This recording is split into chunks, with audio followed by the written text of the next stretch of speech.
Assalamualaikum warahmatullahi wabarakatuh.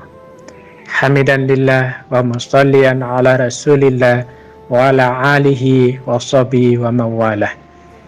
Wala khala wala quwata illa billah. Amma ba'd. Pemirsa yang dirahmati oleh Allah Subhanahu wa ta'ala dimanapun Anda berada. Mungkin di dalam hidup kita akan senantiasa ada satu titik di mana titik itu yang merubah arah hidup kita, yang menjadi perubahan besar dalam hidup kita, menjadi sesuatu yang tidak pernah terlupakan. Dan apakah itu? Yakni sebuah visi hidup. Ketika di dalam diri kita memiliki sebuah visi di dalam hidup ini, maka akan menjadikan hidup kita menjadi lebih terarah, lebih fokus, lebih bermakna, bahkan lebih tangguh dibanding kehidupan sebelumnya. Karena kita dalam menghadapi hidup ini, menjalani kehidupan ini, memiliki satu tujuan, memiliki satu target, apa yang akan kita raih di dalam hidup ini. Dan itulah visi hidup. Jadi, visi hidup itu adalah suatu pandangan hidup tentang akhir dari sesuatu yang kita inginkan. Istilah orang menyebutnya sebagai starting with ending. Memulai sesuatu dari tujuan akhir. Maka ketika tujuan akhir ini mampu kita gambarkan dengan sangat jelas, maka akan menjadi mudah. Apa hidup kita mau kemana, apa yang akan kita raih dalam kehidupan ini akan menjadi mudah. Sehingga dengan itu maka kita bisa melihat akan ada perbedaan mendasar antara orang yang memiliki visi dengan orang yang tidak memiliki visi di dalam hidupnya. Orang yang berpikir visioner tentu dia akan memikirkan segala tindak tanduknya, perilakunya, apa yang dia lakukan itu menuju kepada visi yang ingin dia wujudkan. Nah, sementara orang yang tidak memiliki visi, maka dia tidak akan jelas kemana arah hidupnya. Inilah yang membedakan orang yang punya visi dengan yang tidak punya visi.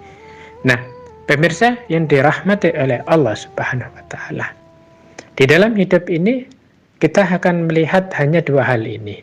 Ketika orang yang punya visi dengan orang yang tidak punya visi, maka yang terjadi ketika mereka bertemu, maka pasti yang punya visi ini akan memberikan pengaruh kepada orang yang tidak punya visi. Maka dengan sendirinya orang yang tidak punya visi ini akan mengikat kepada orang yang punya visi.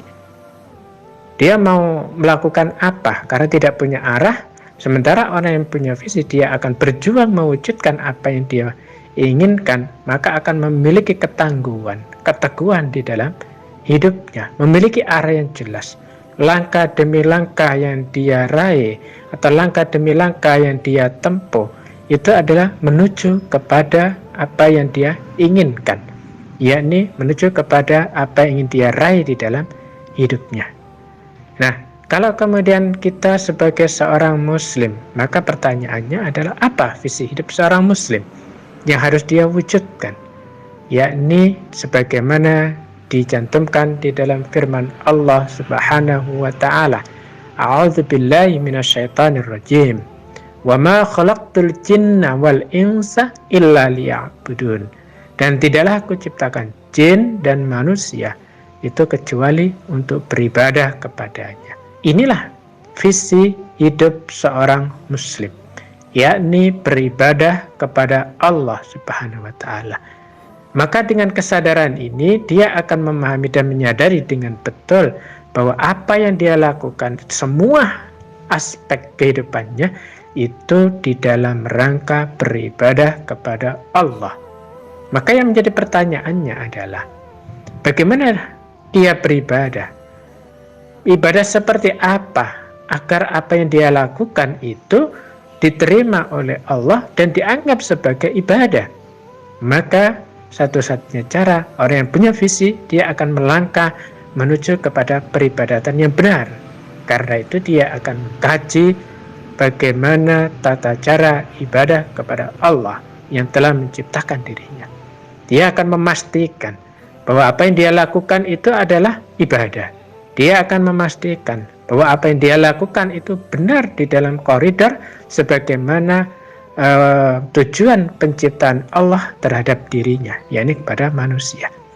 Nah, secara tidak langsung maka seorang muslim akan menyadari karena visi ini berkaitan erat dengan akidah, berkaitan erat dengan pandangan hidup dia. Dari mana dia berasal, untuk apa dia hidup di dunia ini, untuk apa dia diciptakan oleh Allah Subhanahu wa Ta'ala di dunia ini, dan nanti akan kembali kemana setelah dia mati. Nah, pemirsa yang dirahmati oleh Allah Subhanahu wa Ta'ala, karena itu kita coba melihat respek kepada pendahulu-pendahulu kita.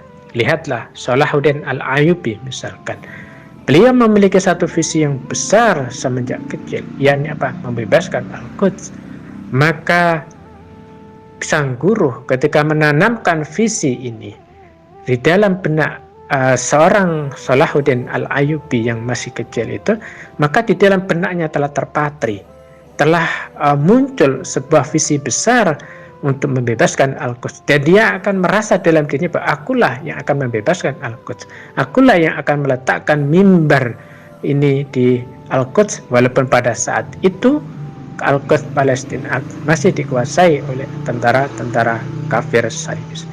Nah, pemirsa yang dirahmati oleh Allah, ini adalah orang yang memiliki visi. Ketika dia berpikir visioner di dalam kehidupan saat ini, maka dia akan memikirkan, selalu akan berorientasi kepada apa visi hidupnya saat ini.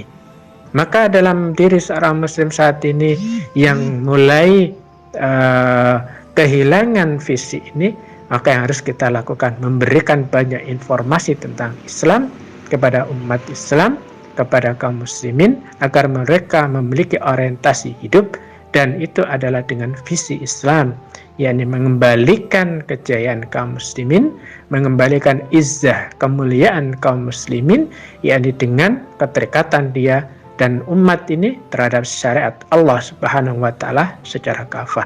Dan itulah misi hidup seorang muslim, beribadah kepada Allah, dan di dalam ayat yang lain dijadikan oleh Allah sebagai khalifatul fil ard, sebagai pemimpin di muka bumi. Dan itu akan terjadi manakala seorang muslim memiliki visi, atau dia selalu berpikir visioner untuk meraih tujuan yang besar, mewujudkan impian, tujuan yang diharapkan mampu memberikan perubahan dalam hidupnya dan juga pada diri umat Islam secara keseluruhan. Semoga Allah Subhanahu wa Ta'ala memberikan kebaikan kepada kita untuk mewujudkan visi-visi kaum muslimin.